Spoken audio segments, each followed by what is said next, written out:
Hey, Tourpreneurs, it's Mitch Bach, and just a quick note before we begin today's episode. Tourpreneur is currently sponsored by Google. We're thankful for their support of our community, and we are offering with them a completely free course helping you unlock the power and potential of Google's Things to Do program, which is specifically helping tour operators add their tours to Google in new ways that gives you new exposure and more direct bookings. To learn more, go to tourpreneur.com/Google. And as always, show notes, more resources, links to our newsletter, our business coaching community, and so much more are available on tourpreneur.com. Now to the episode. You're listening to Arival Audio, recorded live at Arival Bangkok 2019 and distributed here by Tourpreneur. Let's face it, the in-destination industry has been the hottest sector of travel over the past few years. Venture capital keeps pouring in, M&A is accelerating, technology is finally taking hold, and operators across the region and around the world are investing in tech. But where does this all lead? Here, Siyu Hoon, founder of Web and Travel, moderates this exciting panel. Good afternoon, everyone. So firstly, I want to thank Douglas, Alex, and Bruce for inviting me to moderate this panel. Hey guys, we are between cocktails, actually. Oh so God, we're in the way. You guys better keep it lively. So that was a very interesting, inspiring story, fast, right? By this girl who starts a bike tours, and actually my niece went on it. But what I found interesting was that in the early days, she actually said no to an investor. Right? So when do you say no to an investor? Because now everybody just says yes. Oh, no, that's not true. Come on, Blanca. So when would you say no to an investor? When they give you a contract this big that you can't read and understand, and it comes with liability to the founder, then that's when you say no. There's many reasons why not to say no. I mean, fundraising is not just about getting money. It's about getting people that support you on the long term. It's about dilution. It's about your capital structure. So it's not that easy. Okay. Money is just money. Money is just money. So Fritz was an early investor in this sector, Fritz. I mean, if I look back, it was January 2014, and you and Keith Coolan, former CEO of Booking.com, you led a 4.5 million Series A round in Get Your Guide, right? Did you know something that we didn't know then? Like, what did you see? Well, yeah, we had a secret vision, which I'm not going to share with the audience. No, I'm kidding. Yeah, we were super impressed with the team. I think as investors, it's always difficult to understand the market dynamics because things change so fast. Obviously, Moore's law still applies today. I mean, meaning within 18 months, everything we know has doubled and has changed and is radically different. And so what we have to rely upon is just our assessment of how capable are the founders of these companies. And I think at this conference today and the industry in general, there's so many interesting and capable people, and Get Your Guide is no exception. Right. So do you think the liftoff, I mean, for you in this space, has that liftoff of this space taken you by surprise? I think it's not that it took us by surprise liftoff. I think it's how long it took that took us by surprise. Like if we go back to the early days of online air, the first online air bookings were like 1995, 1996, something like this. And then the first $1 billion transaction in air was 1999. Preview Travel was bought by Travelocity for $1 billion in 1999. So it took 3 to 4 years from the first booking online in air to the first $1 billion deal. Now, Viator, some will tell me, took its first booking in 97, 98, something like this. Right. And the first $1 billion value transaction was when either Get Your Guide or Klook got funded in 2017 or 18. Okay, so it took 20 years longer to get from the first transaction to the first $1 billion deal. So I think we're not surprised that it took off, we're just surprised at why it took so long. I think Douglas's opening address this morning explained why it took so long. The plumbing took a lot of time to get together, customer readiness took a lot of time to get together, supply aggregation took a lot of time to get together. I think it was always inevitable, it just took a lot longer than we expected. Right, so Fritz, when you invested into Get Your Guide at 2014, did you foresee that this plumbing would take so long to fix? Did we think about that important issue? Yeah, sure we did. Yeah, sure. Yes, of course I had the vision that Tim has eloquently articulated just now. But yeah, I mean, as an entrepreneur myself over many years, things tend to take longer than we think. I mean, that's just the reality of entrepreneurship. And yes, there was a certain unique set of challenges. But I think on one hand, I mean, if you look at the growth rates of all the companies in the sector, whether it's Klook or KK Day or Be My Guest, I mean, most of these companies are growing at 2-3 times per year. Mm-hmm. And I was listening to a podcast by Eric Schmidt, and he was saying, well, Google grew at 4 times a year or something like that. Okay, well, that's Google, right? But most normal unicorns, if you're going out 2 or 3 times a year, I think you're doing a fantastic job, and and so in some ways, was it slow?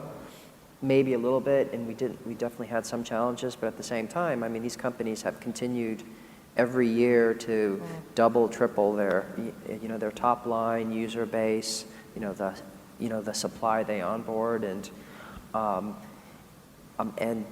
we're super, of course, like we started from nothing, right? So it's pretty easy. Yeah. So perhaps maybe there is a convergence of forces that's happening right now. Yeah, I mean, that would allow the industry now to really kind of make up for that time, right? I would say that like the 20-year kind of time frame is questionable, because just because Viator started 20 years ago, a lot of offline agents also started a longer time ago, right? It's just like now they're coming online. So this is just an offline industry that's moving online. So for me, it just started like maybe less than 10 years ago, maybe 5, really. Well, 20 years ago, you weren't around, so you're much younger than Tim. 19. Okay, so I hear this conflicting views right now, right? So I'm just going to ask you which camp you belong in. So camp A says this is a very low margin business, and there's no way that companies like Klook and Get Your Guide can ever be profitable because they have to spend a lot to get scale and build brand. And then camp B says, well, it's a massive market opportunity, only a fraction online, so lots of room to grow, and the market can support a few big brands. So which camp would you sit in? Camp A? I think it's crystal clear this market is big and crystal clear it can be profitable. But that doesn't mean that the companies that exist right now are going to meet that goal. There's a couple of challenges they have. One is it's not yet proven whether you can create a global tours and activities intermediary brand. And everyone says, oh, well, Expedia and Priceline and Booking and Agoda have created global brands in other sectors, so surely we can do it in tours and activities. But the thing about tours and activities is its local nature, right? It's something that's typically consumed in market on a local basis. So the big question for Klook and the big question for Get Your Guide is, can you create a global brand? Now, you can aggregate supply, you can get a lot of inventory, a lot of content, but I'm not sure about a brand. The second thing is there is a benefit and a curse to raising a lot of money. The benefit, you have a lot of money. The curse is you have to be careful you can stay lean and hungry and profit-focused. Can you build a business that can become profitable, or are you building a business that just knows how to spend money? So that's the sort of second challenge they have. Okay, so let me ask Blanca or Fritz, do you have any comments on that? Fritz, you want to care to rebut some of Tim's comments? Yeah, I didn't know. You're right, Kim. Maybe we'll give back that money so we can be more hungry, right? Maybe that's what you're saying, right? Hey, I suppose as an insider and having worked with this business for many years, this assertion that this is a low margin business, I'm not sure about that.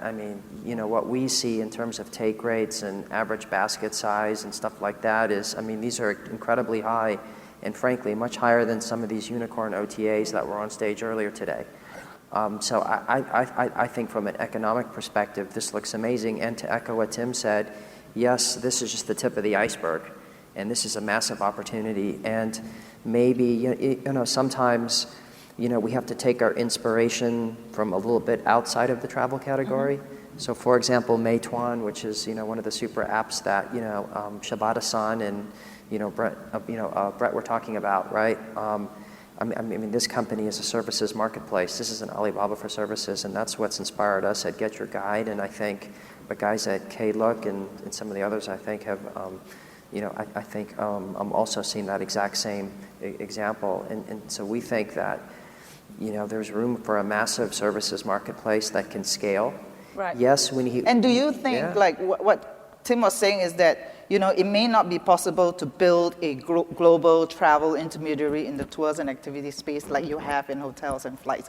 Do you agree with that statement?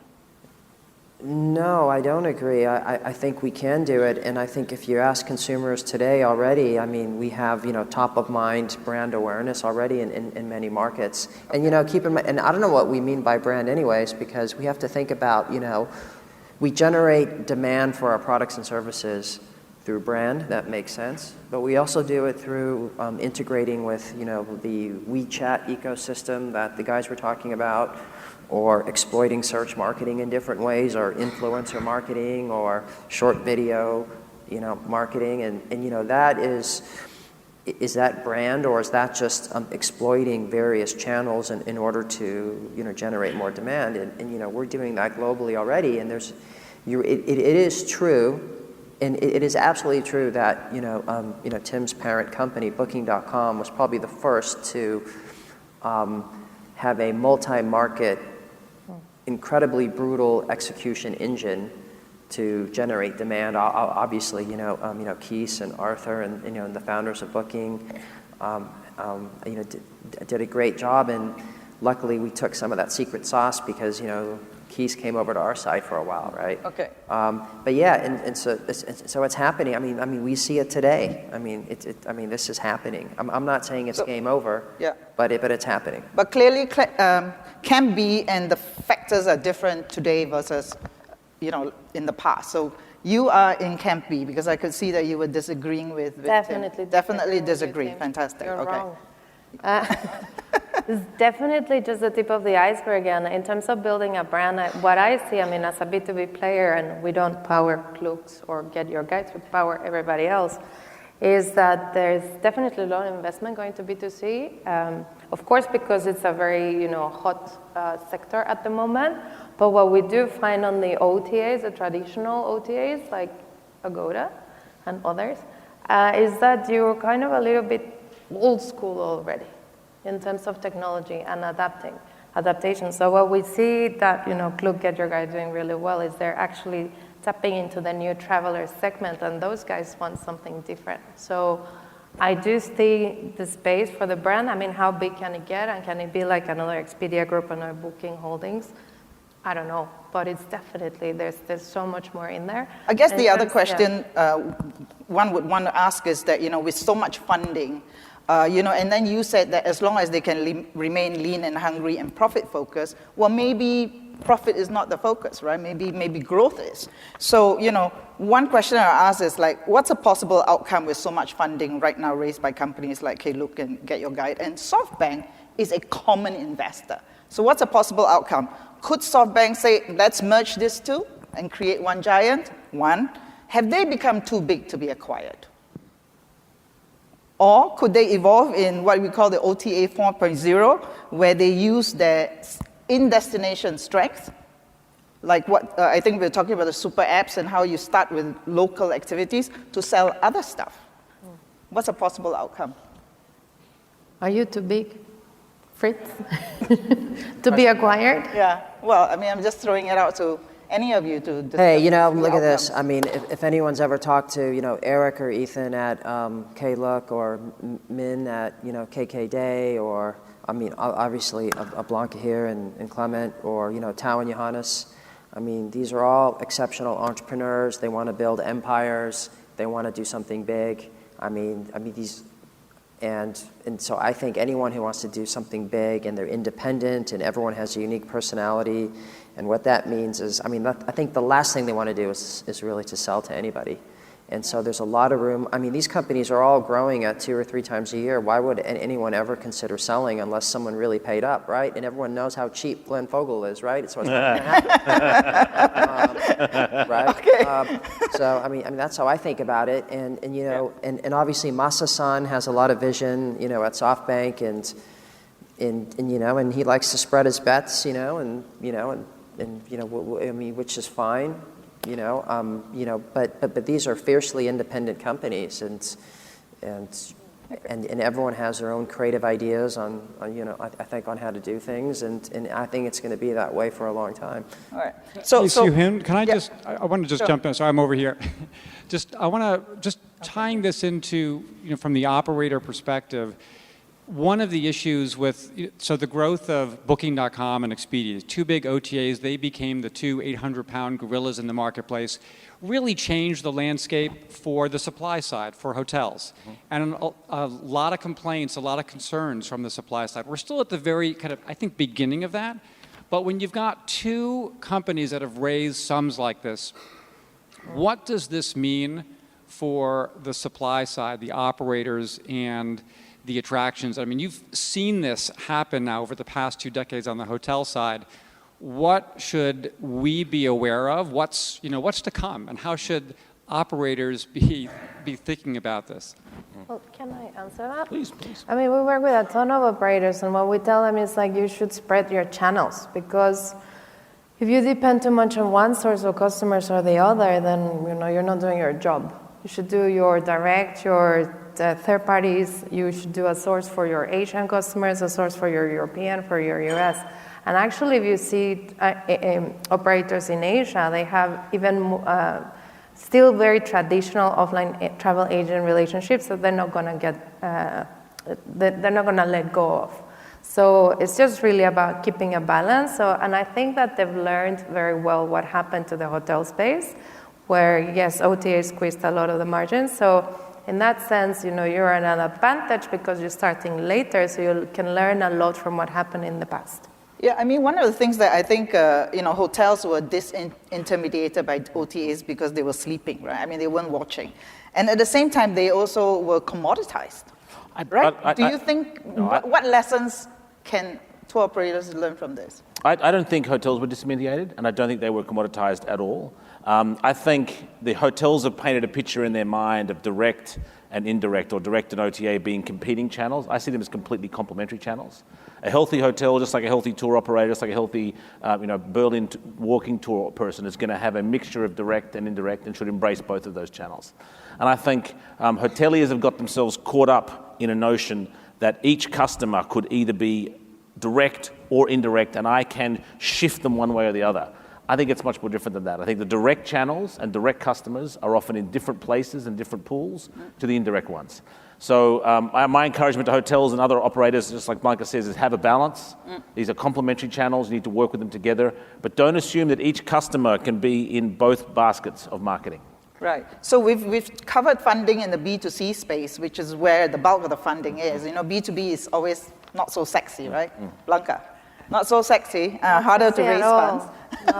So how do you compete for funding in the, and congratulations, by the way, for raising Series B from your own, fantastic, well done. No, it's tougher. It's tougher. I mean, especially being based in Singapore, in Southeast Asia, it's just kind of up-and-coming startup region. So the B2C space for me is easier to understand because we are all B2C customers.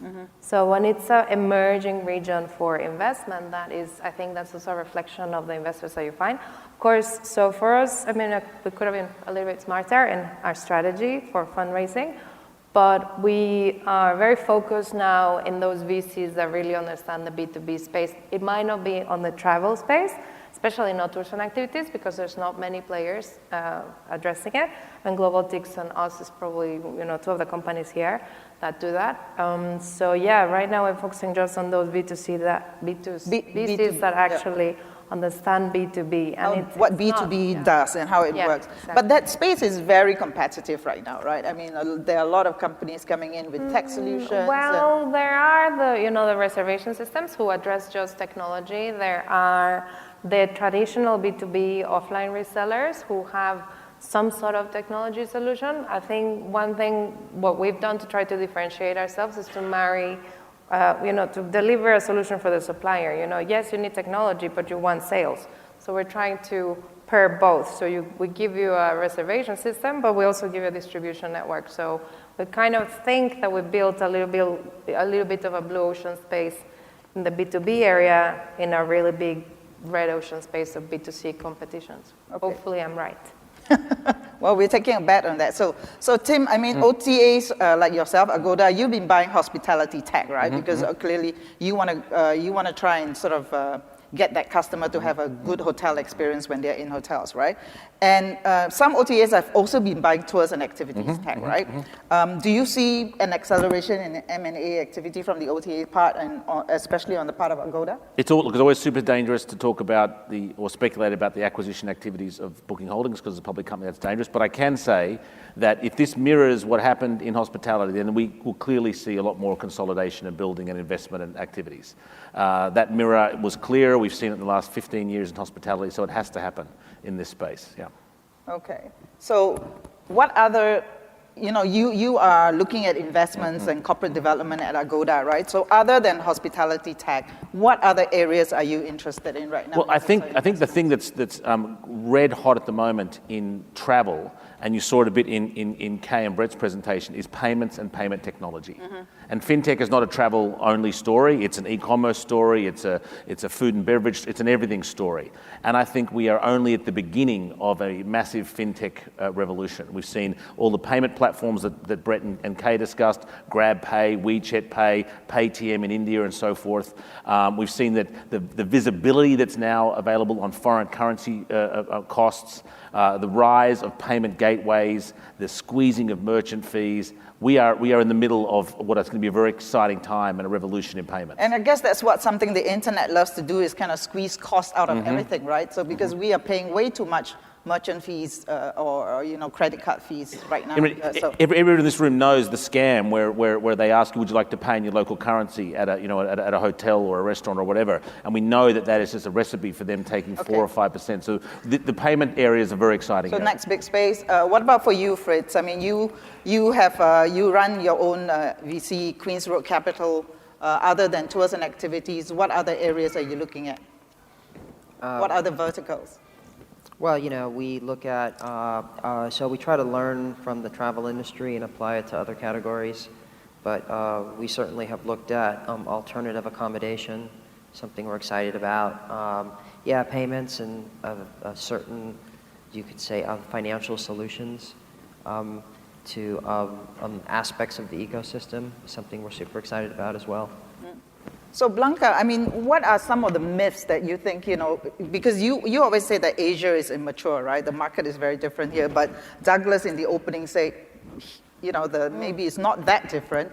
And then we heard that bookings are actually made 2 weeks in advance of a trip. That's what Wilfred was saying too, like 2 weeks in advance, right?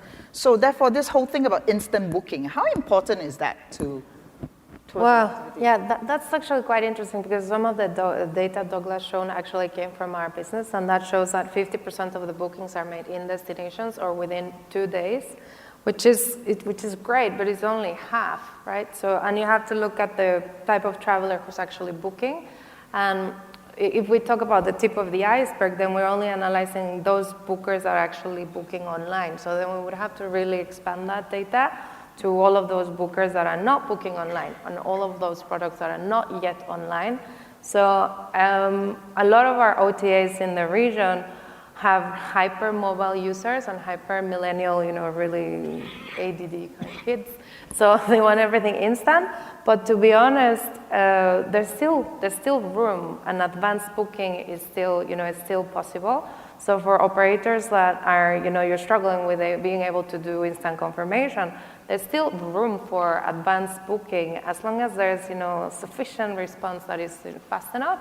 24 hours, I think it's still okay. Anything beyond that, you start to get a little bit nervous. But in Asia, I think it's still acceptable. I mean, the Asian customer they're just moving from packages to a little bit more free and easy kind of booking. So they're still okay to pre-book, especially because of language barriers, cultural barriers, and also because they have smaller budgets, less days of holidays. So they want to make sure that they make the most of their visit. So sometimes they do multiple attractions and multiple things to do in one destination. Sometimes they do multiple cities in a very short time frame. So when they do that, they do want to make sure that they can just enjoy. Okay, so I'm going to wrap up. So Tim, you're the host in Bangkok. We are all from outside Bangkok.